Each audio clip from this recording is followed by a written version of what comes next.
Sistem Super Devouring. Bab 166, Bunuh Monster dan Naik Level. Ya Tuhan! Ye Xuan benar-benar takut. Dunia ini sungguh menakjubkan. Dia baru saja melihat gurita raksasa, hiu raksasa, dan kepiting raksasa, dan sekarang, seekor kura-kura raksasa telah datang. Cukup sulit bagi saya untuk membunuh kepiting besar itu. Saya bertanya-tanya apakah saya bisa menembus pertahanan kura-kura besar ini. Ye Xuan berpikir dalam hati. Pada saat ini, suara gemuruh keras tiba-tiba datang dari depan. Ye Xuan memperhatikan dengan saksama, namun tidak melihat apapun. Namun ada sesuatu yang terbang di atasnya.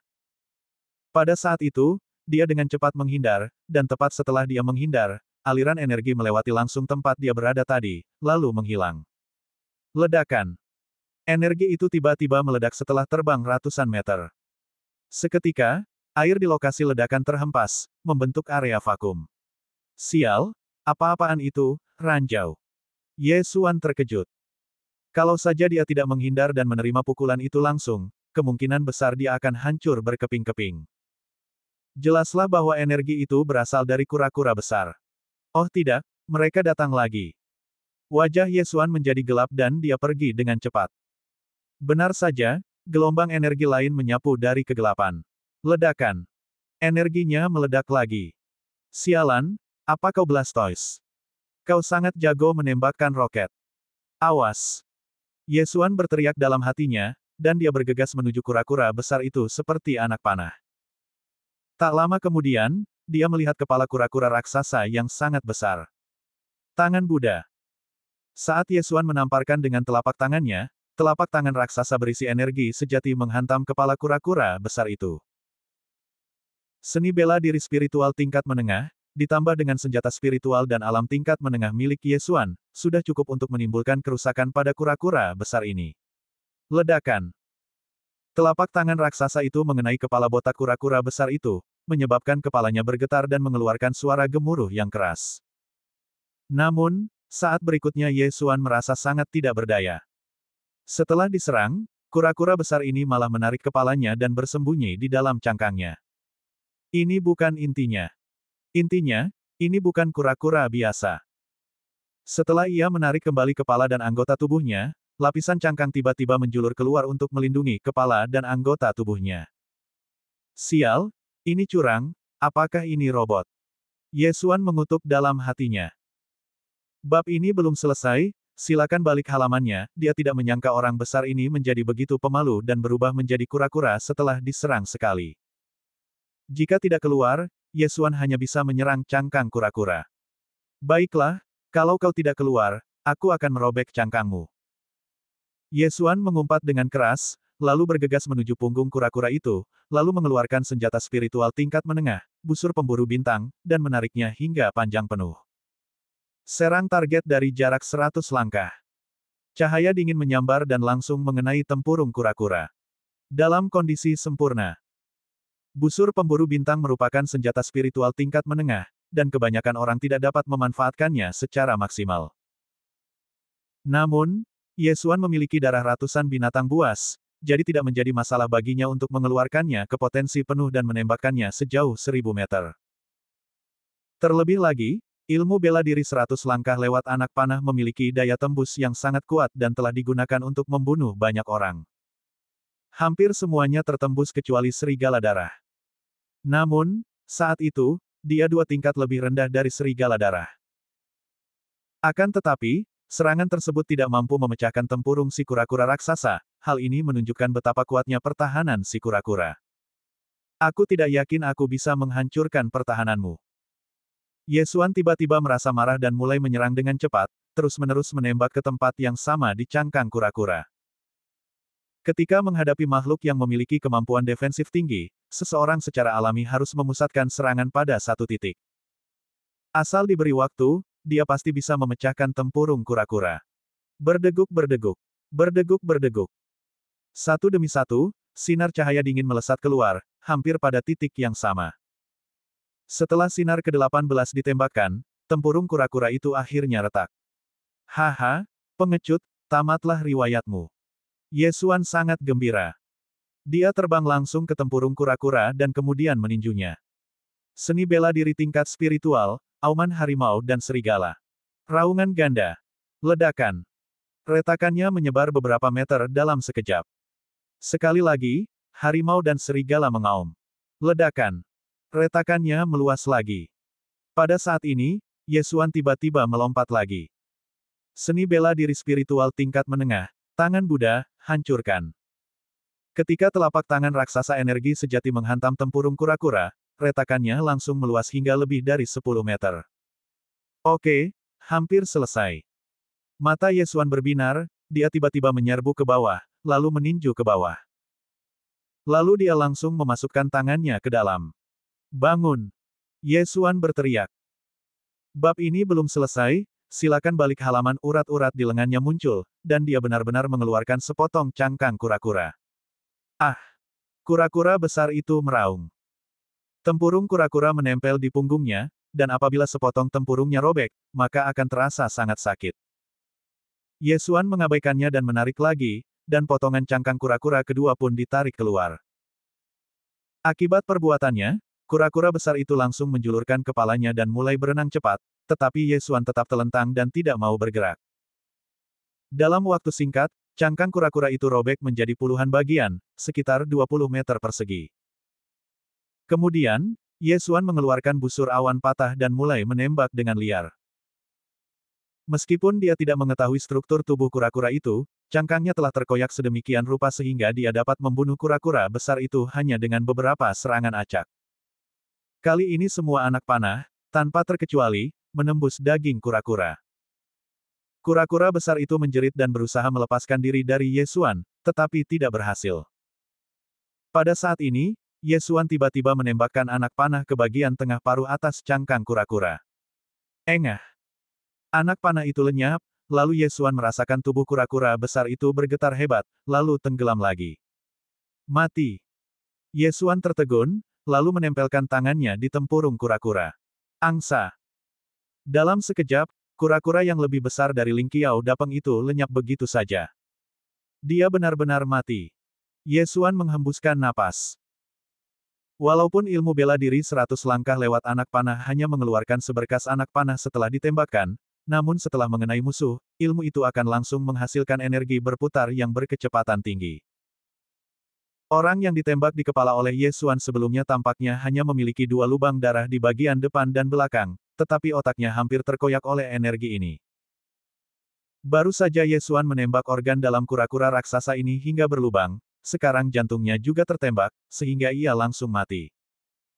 Ding, tuan rumah melahap mayat binatang roh dan memperoleh 50.000 poin melahap. Ding, tuan rumah melahap inti dalam binatang roh dan memperoleh 800.000 poin melahap. Setelah mendengar suara perintah, Yesuan tidak dapat menahan diri untuk berseru. Kura-kura besar ini sebenarnya memiliki banyak pengalaman. Terlebih lagi, ia hanya binatang roh di tahap tengah alam Yuan sejati. Jika berada di puncak alam Yuan sejati, Yesuan mungkin bisa menerobos ke puncak alam Yuan sejati.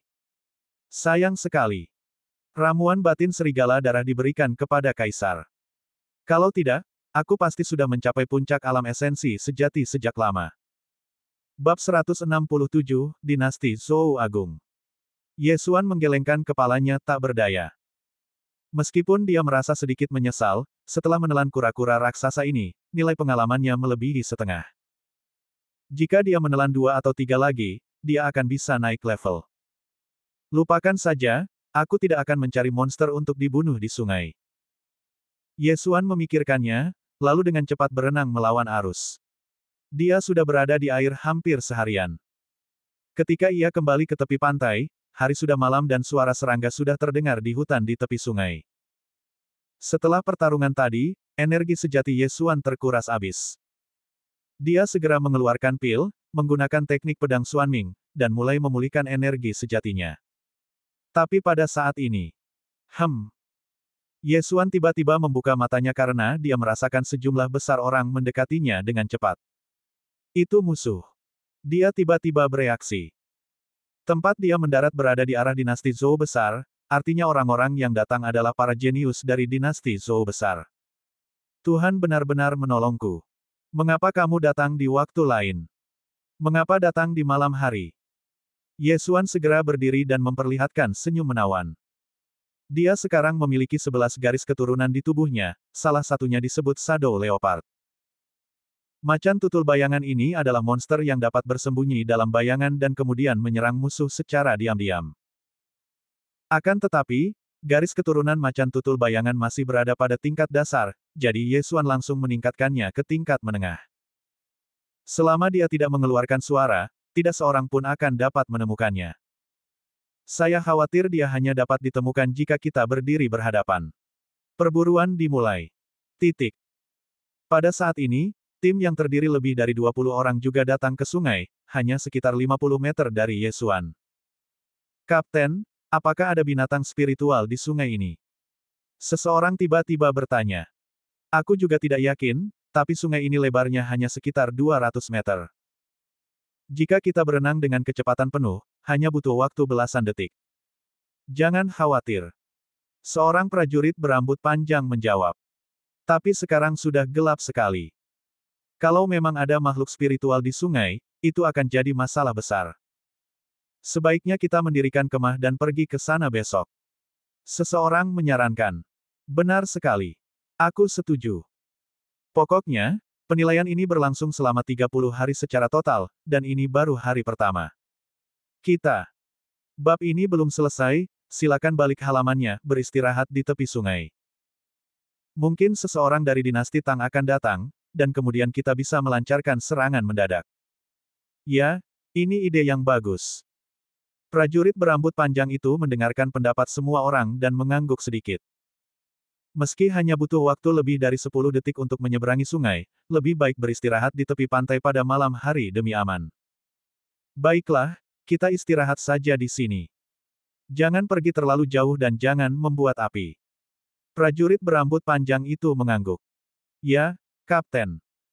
Kelompok orang ini tidak tahu bahwa bahaya sedang mendekat, jadi mereka semua duduk dan mengambil makanan kering dan air. Pada saat ini, Ye Xuan telah menggunakan efek garis keturunan macan tutul bayangan untuk menemukan posisi yang bagus, lalu mengeluarkan busur pemburu bintang. Macan tutul bayangan dapat menyembunyikan tubuhnya, tetapi senjatanya tidak bisa. Penampilan keperakan dari busur pemburu bintang dapat dengan mudah dikenali melalui cahaya bulan. Namun, kecepatan tangannya sangat cepat, dan sebelum pihak lain menyadarinya, dia telah menembakkan beberapa anak panah. Kekerasan adalah panah kekacauan. Kerajaannya lebih tinggi daripada kebanyakan orang dalam tim ini. Selain itu, karena senjata spiritualnya yang kelas menengah, bahkan jika dia menggunakan seni bela diri biasa, dia masih dapat menyebabkan kerusakan besar. Ledakan, ledakan, ledakan. 9 ledakan beruntun terdengar dan dalam sekejap, kepala 9 orang hancur karena energi sungguhan. Total ada 20 orang dalam tim ini. Kecuali pendekar berambut panjang yang berada di tahap tengah alam Yuan sejati, sisanya semuanya berada di tahap awal alam Yuan sejati atau puncak alam roh sejati. Tidak seorang pun dapat menghentikan serangan diam-diam Ye Xuan. Ada musuh. Seseorang akhirnya bereaksi dan berteriak. Tetapi tampaknya yang lain akan tahu bahkan tanpa dia berteriak. Temukan mereka. Prajurit berambut panjang itu juga terkejut. Dengan tingkat kultivasinya, dia bahkan tidak menyadari bahwa ada orang-orang dari dinasti Tang di sekitarnya. Benar-benar kegagalan. Ia hanya tahu bahwa 9 anak panah itu berasal dari satu arah, maka ia pun langsung menyerang ke arah itu. Pedang dan golok yang tak terhitung jumlahnya berkelebat, menghancurkan tempat di mana Ye Xuan berada tadi menjadi abu, namun sebelum itu, Ye Xuan sudah berpindah posisi. Berdengung. Menggunakan garis keturunan Zubat menengah, Ye Xuan dapat merasakan lokasi spesifik orang-orang ini segera setelah dia menutup matanya. Anak panah kekerasan dan kekacauan. Ye Xuan kembali menembakkan 9 anak panah, dan energi sejatinya memancarkan cahaya redup, seperti bintang di langit malam. Ledakan. Ledakan. Boom. Bab ini belum selesai, silakan balik halaman. Terdengar 9 suara gemuruh lagi, dan 9 prajurit lagi tumbang. Sekarang, hanya tinggal 2 orang saja. Prajurit berambut panjang itu masih hidup, dan yang satunya lagi adalah prajurit di puncak alam roh sejati. Ketika dia melihat orang-orangnya terbunuh seperti ini sebelum mereka menyadari pihak lain, dia langsung berbalik dan pergi, tetapi sebelum dia bisa berlari 2 langkah, aliran energi melesat melewati kepalanya. Tidak bagus, kata prajurit berambut panjang itu dalam hatinya, lalu segera berbalik, bersiap melompat ke sungai untuk bertahan hidup. Tapi Ye Xuan cepat dan memiliki temperamen yang hebat. Saat ia melompat, ia telah mengayunkan cambuk panjang, yang tepat dikalungkan di lehernya, menariknya ke belakang. Senjata spiritual tingkat rendah harganya sangat murah, jadi Ye Xuan membelinya jika dia mau. Beritahukan kepadaku tentang pengerahan pasukan strategis dinasti Zhou besar, dan aku akan mengampuni nyawamu. Ye Xuan mengeluarkan pedang dingin dan meletakkannya di leher lawan. Jika lawan melakukan gerakan apapun, ia akan segera memenggal kepalanya. Hati prajurit berambut panjang itu hancur, tetapi dia tetap menggelengkan kepalanya dan berkata, jangan pernah berpikir untuk berhasil.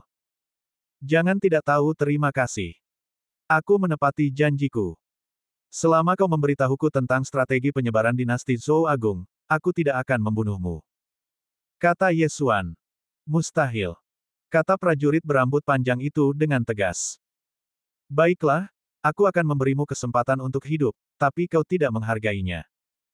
Pergilah ke neraka. Ye Xuan tidak menyia-nyiakan kata-kata. Karena orang ini tidak mengatakan apa-apa, dia akan pergi dan mencari tahu sendiri. Namun, saat ia hendak bergerak, prajurit berambut panjang itu tiba-tiba berteriak, tunggu. Apakah Anda punya kata-kata terakhir?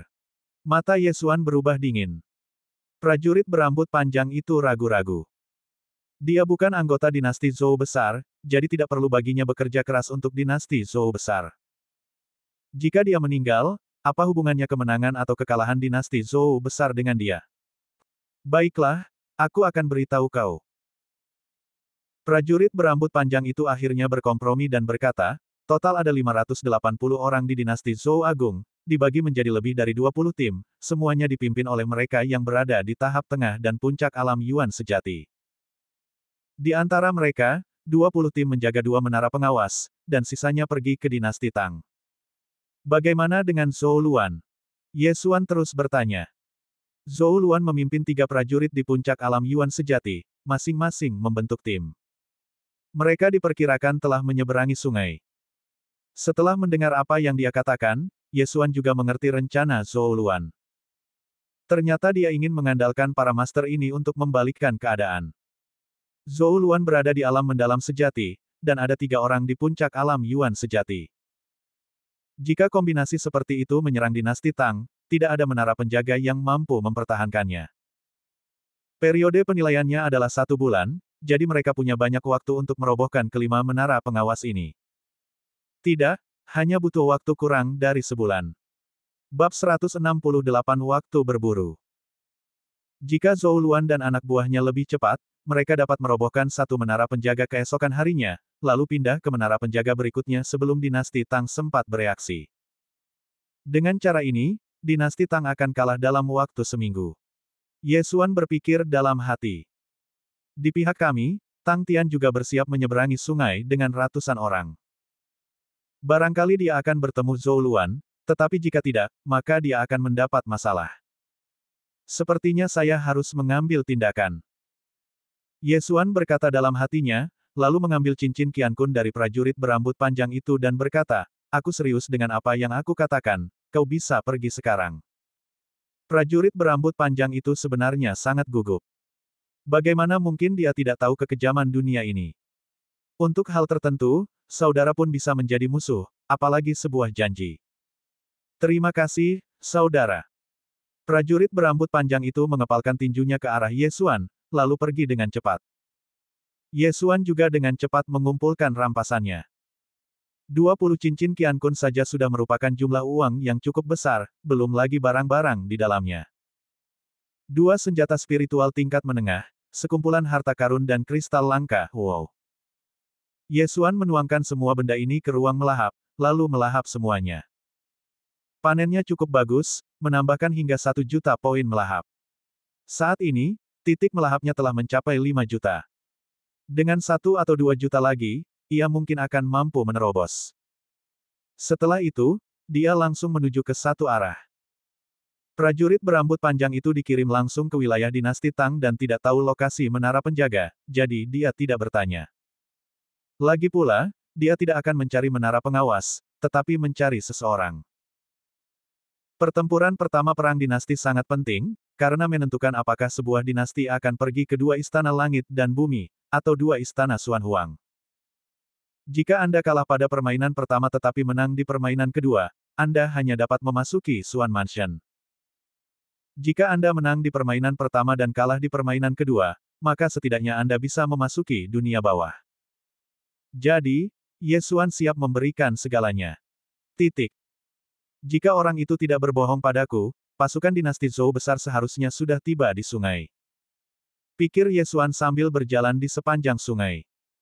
Menurut apa yang dikatakan prajurit berambut panjang itu, dinasti Tang terbagi menjadi 4 kelompok. 2 kelompok menjaga 2 menara pengawas, 1 kelompok menyeberangi sungai untuk menarik musuh, dan kelompok terakhir adalah Zhou Luan dan keempat orangnya, yang pergi untuk menghancurkan menara pengawas lawan. Tujuan Ye Xuan adalah menemukan kelompok ketiga, yang terdiri dari hampir 10 tim. Benar saja, setelah dia mencari lebih dari 1 jam, dia bertemu dengan tim kedua. Konfigurasi mereka sama dengan sebelumnya, dengan 20 orang. Oh! Pemimpin tim juga berada di puncak alam Yuan sejati. Ye Xuan bersembunyi di semak-semak dan merasakannya, tetapi dia berada jauh dari pihak lain, jadi. Bab ini belum selesai. Silakan balik halaman, itu hanya tebakan, mungkin dia juga berada di tahap tengah alam Yuan sejati. Lalu, dia mendekat dengan tenang. Lebih dari 20 orang bergerak bersama-sama secara tidak teratur, dan langkah kaki Ye Xuan sangat ringan, jadi tidak ada yang memperhatikannya. Semuanya, bersiap dan seberangi sungai. Tiba-tiba terdengar suara nyaring, itu adalah orang kuat yang memimpin tim. Namun, pada saat ini, Ye Xuan mengambil tindakan. Panah kekerasan dan kekacauan. 9 sinar dingin menyambar, dan 9 suara gemuruh keras terdengar dalam sekejap. Pada saat pihak lain bereaksi, hanya 2 orang yang tersisa. Siapa kau, bajingan? Beranikah kau keluar dan bertarung denganku? Pria kekar itu berteriak. Bodoh. Ye Xuan, yang bersembunyi dalam kegelapan, menembakkan busur lagi, menewaskan pria ke-19, dan kemudian mulai menyerang pria kuat itu. Desir. Ledakan. Yang mengejutkan Ye Xuan adalah bahwa pria kuat itu benar-benar menghindari serangan 100 langkahnya. Sepertinya dia memang berada di puncak alam Yuan sejati. Aku ingin melihat berapa kali kau bisa menghalanginya. Ye Xuan mencibir dalam hatinya, lalu mulai menyerang dengan panik. 100 Steps Through the Arrow hanyalah seni bela diri spiritual tingkat rendah, tetapi dia sudah berada di alam esensi sejati, jadi konsumsinya dapat diabaikan. Desir, desir, desir. Pria kekar itu sangat cepat dan berhasil menghindari mereka semua. Ini adalah pertama kalinya hal ini terjadi. Seni bela diri spiritual tingkat menengah. Ye Xuan terkejut, dengan keserakahan di matanya. Di Devouring Space, seni bela diri tingkat spiritual menengah yang termurah membutuhkan 2 juta poin Devouring. Tidak heran aku bisa menghindar. Karena kau membiarkanku keluar, maka aku akan keluar. Ye Xuan tidak lagi bersembunyi. Setelah menyimpan busur pemburu bintang, dia melesat maju dengan cepat. Di dalam hutan, 2 sosok saling bersinggungan seketika. Harimau dan serigala mengaum. 9 tinju kaisar yang ganas. Ledakan. Angka-angka di sekitarnya terguncang, kali ini, jumlahnya berimbang. Bagaimana mungkin tahap tengah alam Zhenyuan? Pria kekar itu terkejut. Bab ini belum selesai. Silakan balik halamannya, dia jelas merasakan bahwa Ye Xuan hanya berada di tahap tengah alam Yuan sejati, 1 tingkat lebih rendah darinya. Selain itu, ia menggunakan seni bela diri spiritual tingkat menengah. Kalau dia melancarkan serangan diam-diam, itu sudah cukup untuk membunuh seorang ahli alam mendalam sejati. Akan tetapi serangan seperti itu hanya bisa berakibat seri dengan lawannya, itu menunjukkan bahwa lawannya bukanlah orang biasa. Haha. Apakah menurutmu aku seperti itu? Double roar. Ye Xuan tiba-tiba tertawa 2 kali. Ledakan. Kali ini, orang kuat itu terlempar mundur beberapa langkah, dengan ekspresi ngeri di wajahnya. Ternyata hasilnya tidak seri, tetapi dia dirugikan. Coba gerakan ini lagi. Saat kata-kata itu terucap, lelaki kekar itu melihat sebuah telapak tangan energi sejati yang besar datang ke arahnya. 9 tinju kaisar yang ganas. Ledakan. Pria kekar itu meninju telapak tangan Zenyuan raksasa dan menghancurkannya. Meskipun tangan Buddha merupakan seni bela diri spiritual tingkat menengah, ia dapat mengeluarkan energi sejati. Meskipun Tiger and Wolf Roar merupakan seni bela diri spiritual tingkat rendah, namun seni ini membungkus energi sejati di sekitar lengan, sehingga kekuatannya akan diperkuat oleh kekuatan. Oleh karena itu, kekuatan kedua seni bela diri ini serupa. Namun, setelah lelaki kekar itu menepis telapak tangan raksasa energi sejati itu, matanya melebar, dan dia tiba-tiba menyadari bahwa Ye Xuan telah menghilang.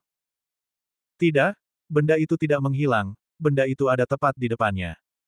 Mati! Ye Xuan berteriak dan meninju perut pria kekar itu. Energi itu langsung menyerbu ke dalam tubuh lelaki kekar itu dan menghancurkan beberapa organnya. Kemudian, Ye Xuan memutar tangannya lagi, melumpuhkan kedua lengan pria kuat itu, lalu menendangnya hingga hanya menyisakan satu kaki yang bisa bergerak. Berdeguk-berdeguk. Pria kekar itu jatuh ke tanah, darah terus mengalir keluar dari tenggorokannya. Dia tidak dapat memahami bagaimana dirinya, yang berada di puncak alam Yuan sejati, dapat dikalahkan oleh seseorang yang tingkatnya lebih tinggi. Beritahu aku mantra dari dua seni bela diri spiritual tingkat menengah, dan aku akan membiarkanmu hidup. Suara Ye Xuan terdengar di telinganya. Tidak. Tidak mungkin. Pria kekar itu tampak bertekad. Meskipun seni bela diri spiritual tingkat menengah sangat berharga, dapatkah itu dibandingkan dengan kehidupan? Jangan khawatir, aku akan melakukan apa yang kukatakan. Ye Xuan melanjutkan. Aku tidak akan memberitahumu bahkan jika aku mati. Pria kekar itu berkata dengan ragu-ragu. Oke.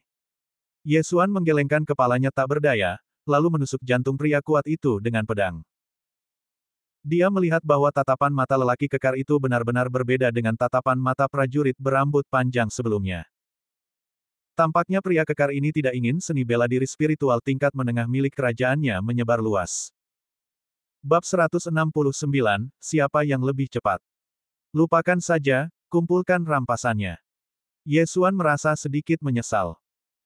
Gerakan tubuh dan teknik tinju yang digunakan pria kekar tadi keduanya adalah seni bela diri spiritual tingkat menengah. Jika dia dapat memperolehnya, kekuatannya akan meningkat pesat. Sayang sekali pihak lain lebih memilih mati daripada menceritakannya. Kemudian, Ye Xuan membersihkan medan perang. Setelah dia melahap semua rampasannya, matanya berbinar. Ditingkatkan. 2.700.000 poin melahap, dia benar-benar orang kaya. Ye Xuan terkejut. Di antara 2.700.000 titik pelahap, 1 juta disediakan oleh orang kuat itu, karena ada 50 kristal tingkat menengah di cincin Qiankun miliknya. 1 kristal mutu sedang setara dengan 100 kristal mutu rendah. 50 buah setara dengan 5.000 kristal bermutu rendah. Benar saja, membunuh orang dan mencuri harta karun menghasilkan uang lebih cepat. Aku telah mencapai puncak alam Yuan sejati. Sekarang, aku seharusnya bisa bersaing dengan Zhou Luan dan Tang Tian.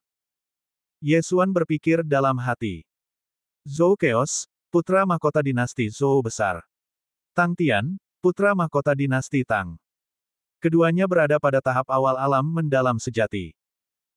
Terlebih lagi, kedua orang ini mungkin memiliki seni bela diri spiritual tingkat atas dan senjata spiritual tingkat atas, dan kekuatan mereka luar biasa. Oleh karena itu, satu-satunya hal yang dapat diandalkan Ye Xuan adalah kekuatan dan kecepatan. Ye Xuan, yang telah menerobos ke puncak alam Yuan sejati, meningkatkan kecepatannya lagi. Namun, setelah mencari selama 2 jam, dia tidak melihat seorang pun dari dinasti Zhou besar. Sepertinya orang-orang ini menyeberangi sungai pada malam hari. Sebaiknya aku mencari menara pengawas. Ye Xuan memikirkannya, dan tanpa henti, dia mulai berlari dengan liar. Zhou Luan dan keempat rekannya pergi ke dinasti Tang untuk mencari menara penjaga, dan mereka seharusnya sudah tiba di wilayah dinasti Tang sekarang. Ini menunjukkan bahwa saat ini di wilayah dinasti Zhou besar, tidak ada seorang pun yang dapat menghentikan Ye Xuan. Terlebih lagi, Zhou Luan membawa 3 orang yang berada di puncak alam Yuan sejati bersamanya, jadi kecepatan mereka mungkin tidak lebih cepat dari Ye Xuan. Selain itu, dinasti Zhou kehilangan 2 tim yang masing-masing terdiri dari 20 orang dan 40 orang tewas pada hari pertama. Secara keseluruhan, dinasti Tang memiliki keunggulan. Saat itu sudah larut malam, dan beberapa jam telah berlalu sejak terobosan Ye Xuan. Sekarang kecepatannya jauh lebih cepat dari sebelumnya. Sebenarnya dia sudah sampai di tempat yang diperkirakan terdapat menara penjaga, tetapi dia tidak dapat menemukannya, mungkin karena cuaca. Tak lama kemudian, langit mulai cerah. Bab ini belum selesai, silakan balik halaman. Namun, sebelum fajar, Ye Xuan akhirnya menemukan menara pengawas. Dia diam-diam mendekati menara pengawas, lalu menutup matanya dan merasakannya, dan mendapati bahwa tidak ada seorang pun di menara pengawas itu. Apakah kosong? Ye Xuan memikirkannya, lalu melompat ke menara pengawas besi moyang. Menara pengawas ini tingginya 100 meter, menjulang ke awan, dan hanya ada satu tangga spiral. Jika Anda ingin mencapai puncak, ini adalah satu-satunya cara. Ye Xuan tiba di puncak menara batu. Yang ada hanyalah sebuah prasasti batu besar yang tingginya setengah orang. Tampaknya itu adalah apa yang disebut batu penstabil menara. Dia meninju prasasti batu besar itu, dan prasasti batu itu bagaikan busa dan mudah sekali dihancurkannya. Lalu, sebuah suara tua terdengar di langit. Batu penjaga menara pertama dinasti Zhou besar telah hancur. Mendengar ini, Ye Xuan juga terkejut. Dia mendongak, namun tidak melihat apapun. Harus ada seseorang yang menjaga menara pengawas. Ye Xuan bereaksi. Namun, dia belum mendengar suara lain sebelumnya, jadi sepertinya Zhou Luan belum menemukan menara penjaga pertama. Suara lama tadi bergema di seluruh lembah, jadi semua orang mendengarnya. Dalam sekejap, orang-orang di kedua belah pihak terkejut. Di dalam wilayah dinasti Tang, seorang pemuda tiba-tiba mengangkat kepalanya dan berseru, bagaimana ini mungkin? Pria ini tak lain adalah putra mahkota Zhou Luan dari dinasti Zhou. Terlebih lagi, dia telah melihat menara penjaga dan bersiap untuk menyerang. Yang mulia, kami baru saja menemukan salah satu menara penjaga musuh, dan mereka telah menghancurkan salah satu menara kami. Tampaknya kami tidak jauh di depan, kata seorang pemuda di dekatnya. Namun, menara penjaga yang kita rebut seharusnya tidak dijaga. Siapapun dapat menghancurkannya. Saya kira orang ini pasti mata-mata dinasti Tang. Apapun yang terjadi, bunuh saja dia. Zhou Luan memberi perintah dan langsung bergegas ke bawah menara penjaga dinasti Tang dengan pedang. Masing-masing menara penjaga dinasti Tang dijaga oleh 50 orang, tetapi setiap menara penjaga paling banyak memiliki satu atau dua orang di puncak alam Yuan sejati, dan mereka tidak dapat menghentikan Zhou Luan sama sekali. Segera, semua orang di menara pengawas dibunuh oleh Zhou Luan dan 3 orang lainnya. Retakan. Ketika batu di atas menara pengawas pecah, suara lain terdengar di langit. Batu penjaga menara pertama dinasti Tang telah hancur. Sekarang, bab ini belum selesai, silakan balik halaman, hasilnya seri. Pada saat yang sama, di wilayah dinasti Zhou besar. Putra mahkota dinasti Tang, Tang Tian, telah memimpin beberapa ahli jauh ke wilayah musuh. Dia terkejut saat mendengar berita pertama. Untungnya, ada seseorang yang menghancurkan menara penjaga dinasti Zhou besar sebelum dia. Namun, pada saat berikutnya, dia tiba-tiba bereaksi. Dia juga membawa 2 orang kuat di puncak alam Yuan sejati untuk menyeberangi sungai terlebih dahulu. Kekuatan utama mungkin masih tertinggal. Namun, seseorang menemukan menara penjaga dinasti Zhou besar sebelum dia, jadi hanya ada 2 kemungkinan. Pertama, ada seorang mata-mata di dalam dinasti Zhou yang memecahkan batu yang menstabilkan menara. Kedua, ada guru-guru di antara orang-orang dinasti Tang. Tidak lama setelah suara itu terdengar, dia mendengar berita bahwa batu penjaga menaranya sendiri telah hancur, dan dia segera berkata, tidak apa-apa, teruslah mencari. Batu penjaga menara adalah kunci perang dinasti ini. Bukan tentang siapa yang dapat menghancurkan lebih banyak, tetapi siapa yang dapat menghancurkannya terlebih dahulu. Memiliki para ahli adalah hal yang baik.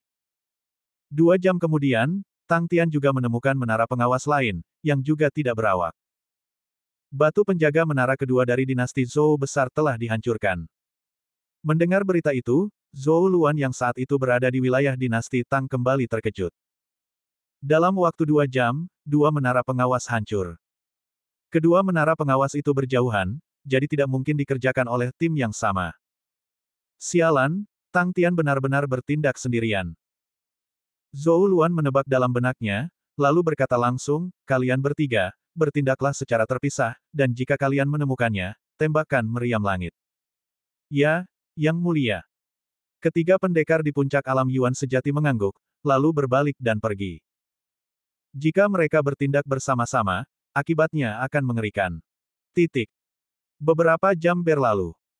Setelah membongkar menara penjaga pertama, Yesuan menemukan yang lain.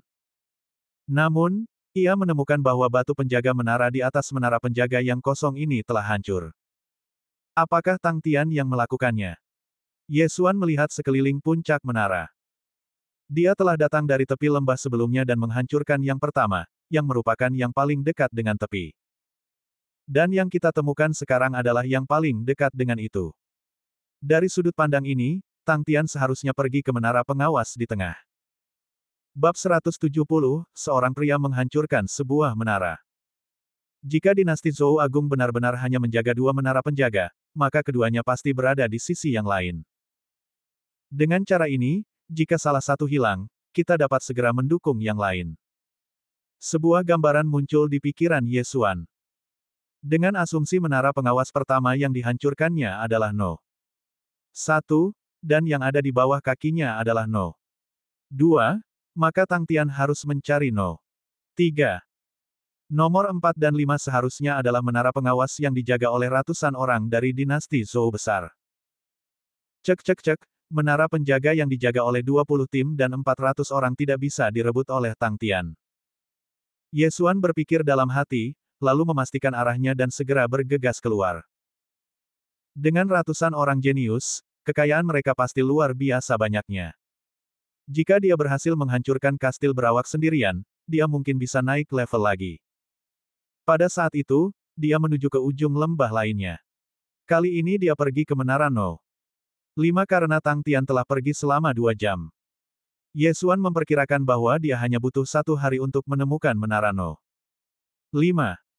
Kemudian dia bisa menghabiskan waktu untuk mengalahkan lawannya, dan kemudian dia akan bisa menerobos ke alam mendalam sejati.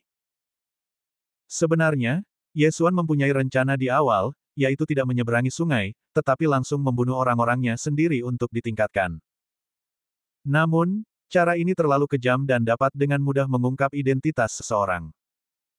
Lagi pula, ini bukan pertarungan satu kali, masih ada pertarungan kedua. Jika identitasnya terbongkar, dia tidak akan takut sendirian, tetapi Zhao Pan dan Jiang Xian mungkin akan menjadi incaran semua orang, jadi dia tidak berani bertindak gegabah. Namun, beberapa jam setelah dia meninggalkan Menara 2, sebuah suara terdengar di langit. Batu penjaga menara kedua dari dinasti Tang telah hancur. Mendengar berita itu, Yesuan terdiam. Pada masa dinasti Tang, kelima menara dijaga, tetapi 2 batu yang menstabilkan menara telah hancur, yang mengakibatkan ratusan orang tewas. Namun, jumlah orang tidak menjadi masalah, lagi pula, dalam keadaan normal tidak akan ada seri.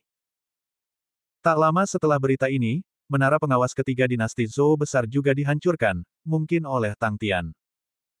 Pada saat ini, Zhou Luan yang berada di wilayah dinasti Tang merasa panik. Hanya ada 2 yang tersisa dari dinasti Zhou, sementara masih ada 3 dari dinasti Tang, dan mereka masih dijaga oleh orang-orang. Jika dia terus seperti ini, kemungkinan besar dialah yang akan kalah. Akan tetapi, jika dia terburu-buru kembali sekarang, mungkin akan memakan waktu 2 atau 3 hari, yang mana sudah terlambat. Jadi, kita hanya bisa berjuang. Batu penjaga menara ketiga dinasti Tang telah hancur. Bab ini belum selesai, silakan balik halaman ketika kata-kata ini bergema di langit, saraf semua orang menjadi tegang hingga ke titik ekstrim. Perang dinasti ini telah mencapai puncaknya, dan tidak seorang pun yang mengira bahwa baru 3 hari berlalu. Saya perkirakan pemenangnya akan diputuskan dalam 2 hari. Berdasarkan keadaan sekarang, dinasti Tang lebih diuntungkan, tetapi 2 menara pengawas tersisa dari dinasti Zhou tidak begitu mudah untuk direbut. Setelah seharian bepergian, Yesuan akhirnya menemukan menara penjaga No. 5 dari dinasti Zhou besar. Pada saat ini, dia dapat dengan jelas merasakan melalui garis keturunan Zubat bahwa ada banyak orang di dalam dan di luar menara penjaga, setidaknya 100 orang. Jumlah orangnya terlalu sedikit, seharusnya hanya ada 5 tim. Sepertinya 15 tim yang tersisa menjaga menara No. 4. Nah, Jika kita langsung menyerbu, kita mungkin akan dikepung dan kita harus menghabiskan efektivitas tempur mereka sedikit demi sedikit. Dia pernah ke menara pengawas sebelumnya dan memahami struktur internalnya, jadi dia menduga seharusnya ada sekitar 50 orang di menara pengawas, dan ada juga 50 penjaga di luar. Jadi tujuannya adalah untuk melenyapkan 50 orang di luar terlebih dahulu. Kalau dulu dia tidak akan percaya diri menghadapi banyak orang, tapi sekarang dia sudah tampil memukau. Bahkan jika Zhou Luan datang, dia mungkin tidak dapat melakukan apapun padanya. Karena itu, dia keluar hanya untuk membunuh. Ada serangan mendadak musuh. Setelah beberapa prajurit tewas, seseorang langsung berteriak. Orang-orang ini tersebar berjauhan, jadi Ye Xuan tidak bisa membunuh ke-9 orang itu sekaligus. Tapi itu tidak masalah. Hanya masalah waktu untuk membunuh mereka semua. Desir, desir, desir. Sinar cahaya dingin bersinar dan suara gemuruh terus terdengar di hutan. Anak panah yang ganas dan kacau itu tidak selalu mengenai sasaran. Dalam waktu kurang dari sesaat, sejumlah besar pohon tumbang. Karena saat itu masih siang bolong, Ye Xuan sudah ketahuan, dan sedikitnya ada 20 orang yang mengikutinya. Lupakan saja, jangan kita melakukan perang gerilya, mari kita bertarung dengan baik. Ye Xuan tiba-tiba menyimpan busur pemburu bintang, berhenti sejenak, lalu dengan cepat bergegas kembali. Bajingan, mati saja. Ye Xuan berteriak dan tiba-tiba menyerang dengan sebilah pedang. Seni bela diri tingkat spiritual, satu kata tebasan cahaya spiritual. Pukulan besar itu menembus kesunyian dan langsung memotong semua pepohonan yang menghalangi jalan, menyisakan potongan melintang yang sangat rapi. Bab ini belum selesai, silakan balik halaman, beberapa orang gagal menghindar dan terpotong menjadi 2. Seseorang merasakan kekuatan energi sejati ini dan segera berteriak, dia adalah orang kuat di puncak alam energi sejati. Kembalilah dan mintalah bantuan dari seorang ahli. Kau ingin pergi? Kau sudah bertanya padaku. Dalam sekejap, Ye Xuan berubah menjadi dewa pembunuh yang hebat. Tangan Buddha. Satu kata tebasan cahaya spiritual. Pedang 10.000 bunga. Harimau dan serigala mengaum. Tak seorang pun dapat menahan salah satu jurusnya. Setelah satu gerakan, seseorang akan mati. Dalam waktu 10 detik, semua sekitar 20 orang yang mengejar mereka tewas secara tragis. Tangan dan kaki Ye Xuan juga sangat cepat. Dia dengan cepat mengumpulkan semua barang milik orang-orang tersebut dan kemudian memakannya langsung. Ada hal yang merepotkan tentang sistem melahap, yaitu Anda tidak dapat langsung melahap benda-benda di dalam cincin Qiankun, Anda harus menuangkannya keluar. Jika cincin Qiankun yang berisi sesuatu ditelan, maka benda-benda di dalamnya akan lenyap dan tidak ada seorang pun yang akan tahu kemana perginya. Setelah melahap barang-barang milik 20 orang ini, kekuatan energi sejati Ye Xuan juga meningkat pesat. Pada saat ini, titik melahapnya telah mencapai lebih dari 9 juta, hampir melebihi 10 juta. Lalu dia kembali ke menara pengawas. Karena kamu sudah di sini, kenapa kamu tidak berani muncul? Tiba-tiba terdengar teriakan keras. Ye Xuan melihat dari jarak 100 meter dan melihat sesosok muncul di pintu masuk menara batu. Dia pastilah orang kuat yang berada di puncak alam Yuan sejati. Tidak berani. Ye Xuan mencibir dan langsung berjalan keluar. Para orang kuat dari dinasti Zhou besar semuanya terkejut ketika mereka melihatnya. Hanya ada satu orang. Hanya kamu. Pria kuat di puncak alam Yuan sejati sedikit terkejut. Beraninya kau datang ke sini sendirian. Kamu benar-benar mencari kematian. Ya, hanya aku. Tapi mengapa aku merasa bahwa aku bisa membunuh kalian semua sendirian? Ye Xuan tiba-tiba tertawa. Hahaha, ini lucu sekali. Satu orang ingin menghancurkan kita semua. Seseorang langsung tertawa. Meskipun aku belum pernah melihat Tang Tian, putra mahkota dinasti Tang, aku pernah melihat potretnya. Jika Tang Tian yang datang, aku khawatir kita tidak akan bisa menghentikannya. Namun, kamu bukan dia. Prajurit di puncak alam Yuan sejati menggelengkan kepalanya. Ya, aku bukan Tang Tian, tapi aku pikir aku bisa menghancurkanmu. Ye Xuan berkata, dan langsung mengeluarkan pedang cahaya dingin.